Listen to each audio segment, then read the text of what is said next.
Hey guys, GTV News for Gamers here again, coming at you with another pickup video. I'm shooting like 4 in a row today, it's crazy. It's probably going to be maybe a week before I get them all uploaded. Ridiculous, I got a backlog to get through.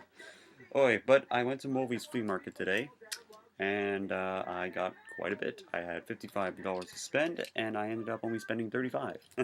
So win-win. No, I think I only spent 30 actually. Yeah, around there. So I found some really good stuff. The reason I went to flea market is because it's an annual birthday tradition. It's not my birthday today when I'm filming this. It will be on May the 4th. Is in May the 4th be with you. I was born on Star Wars Day, so I guess I'm genetically predestined to be a Star Wars fan. So let's kick it off. So first thing I found, really interesting, was this. I believe it was, as you can see by the tag, $2. It was, I believe it's the fast action Battlers version of 2007 Transformers Blackout. He was the helicopter machine that like destroyed the army base in the desert at the beginning of the first live action movie. There was a Transformers movie before 2007, and it kicked so much butt. But he's not completely complete. He's missing, I think, a spring-loaded missile or his little rotor blade, but you know what, I'm not even going to try with vehicle mode. I like him in robot mode. He's got one of the most unique face sculpts I've ever seen. Very insect-like. Kind of intimidating, actually, to be honest. And for $2, I couldn't go wrong. And at the same booth, I found this Kagome Higarashi figurine from Inuyasha. And normally I don't find this kind of stuff for cheap, but for $5, I would totally do it. As you can see, it's very nicely sculpted, a lot of detailing, etc., etc. And it's nice to finally have an Inuyasha figure like this, because I remember watching Inuyasha so much when I was a kid, and it's still one of my favorite shows, and, you know, it's nice to have this. I couldn't pass it up. So, my mom found these for me. They're Marvel Pez. We have Wolverine and the Hulk. They were $2 a piece. I don't have these. For those of you who don't know, I actually do collect Pez. I've been collecting Pez since I was a kid, and nice to add these to the collection. They had Spider-Man there, but I already have at least 2 different Spider-Man Pez. At another booth, I got these. They were 2 for $5, but I got 3 instead. Little Yu-Gi-Oh! And Digimon figurines. This is Barox from Yu-Gi-Oh! He was a fusion monster that Panic used to try and destroy Yugi in the what was it, Panic Attack episode? Yeah, I have that entire episode on tape. It's a pretty good one from the first season. And Pendulum Machine, one of Bandit Keith's monsters that took forever to get released in card form in North America, but that's a whole other can of worms. They're actually releasing a lot of the old Japanese exclusive cards in North America, finally. And it's very nice to have this guy in the collection. And I always like Pendulum Machine's design. He's a 5-star monster with, you know, like 1750 attack points. But you know what? He's cool. I like him. I can't go wrong. And this is the $3 one. I want to say this is Drillmon from Digimon Adventure 02, but I could be wrong on that name. It's been years since I watched the second season. Don't quote me on it. This is Armored Digivolve form, I believe, of Garudamon? I don't think I'm pronouncing that right, but it's very nice to have it. I love Digimon. They had a full-scale Magnamon figure there, but I didn't feel like spending any more money because I had already kind of hit my limit for the day. So, very nice to grab him. And also at that same booth, spent a lot of time at that booth. I think I really like it there. Really dirt cheap prices. Got a couple of card packs for $1. The Street Fighter collectible card game, the Versus system card game. They actually have King of Fighters and Mega Man versions of this now, which is kind of, you know, it's pretty cool. And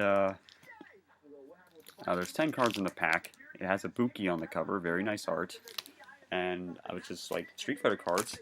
Yeah! And I knew these were comic cards, but I don't know what. They're Skybox cards from the 90s. Milestone in the Kota universe. I don't know who that is on the cover, but on the back it does say DC Comics, so I'm guessing this is like maybe one of their Elseworld stuff when they were doing in the 90s, because like trading cards were all the rage in the 90s for comic books. They used to stick them in the comic books themselves. You know, 90s was a weird time for the comic book industry. And for $3 a piece, I found some PlayStation magazines. Official US PlayStation Magazine, Volume 3, Issue 9 from June 2000. It's got a Wolverine on the cover, very nice illustration. It's talking about the movies, the comics, the games, and the demo. Because the demo disc that came with this was, I believe, Mutant Academy for the PlayStation. I used to play that a lot as a kid. It's actually a pretty good game. And yeah, it's I like collecting old gaming magazines from this era and before, and maybe even a little after, because it reminds me of a time when gaming was more willing to take risks, and it wasn't so cut and dry corporate like it is today, which kind of sucks. I mean, we need more original IPs, people. We need them. Enough of the sequels, the rehashes, the remakes, and the HD collections. As nice as they can be, we need more originality, and that's why we should support developers like Team Ico and Grasshopper Manufacture and Platinum Games, etc. So, you know, go out and support the little guys, because they're going to be the ones who make the difference. And support indie developers too. Support the independent developers, because they will make the games of the future. But, you know, if you like Nintendo, support Nintendo. I mean, they got enough money to have console failures until 2050 something, but or 2028, but you know, still help them out. They're good. Can't wait for Smash Brothers this summer on 3DS and Mario Kart 8 on Wii U. Excuse me. And this was the what is this? January 2002, issue 54, volume 6 of PSM, the other PlayStation magazine, the 100% independent PlayStation magazine. With Final Fantasy X on the cover, very nice drawing of Yuna. It's got the full review and the secrets guide, plus 5 more new RPGs rated. Everyone knows that PlayStation has been a gold mine for RPGs ever since the first one, so this is no different, and Final Fantasy X is, full disclosure, my favorite Final Fantasy. I love it. So, yeah, it was great to find it.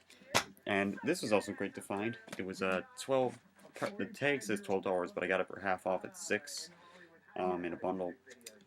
Sailor Moon, Jupiter and Venus arrive. Yes, I watched Sailor Moon. It was probably my first anime. It was my mom who introduced me to this. So by extension, my mother introduced me to anime. So she gave me this crazy expensive obsession. Comes with the episodes Jupiter comes thundering in, and Sailor Venus makes a scene, which marks the introduction of those respective Sailor Scouts. There's a new Sailor Moon series coming here this summer pretty soon, Sailor Moon Crystal. It's not a remake, but it's kind of like Dragon Ball Z Kai in that it's closer to the actual manga. So it's more like a retelling of the original story, because the anime varied very different much from the manga in the 90s. So much so that the 4th season was just completely rewritten from what was in the manga, and it really made people mad. But it's nice to have this. Tape is in good condition. I have, what is it, 3 other Sailor Moon tapes? This makes 4, I believe, so there's only, I think, 1 more to go before I have all the ones that were released during the 90s, and then I have all the movies on VHS, and there's seasons 3 and 4 on DVD, as well as the uncut versions of season 1 and 2 on DVD, so I got some Sailor Moon collecting to do. Oh, and there's the 5th season Sailor Stars, but the only way to get that in North America is to buy the manga.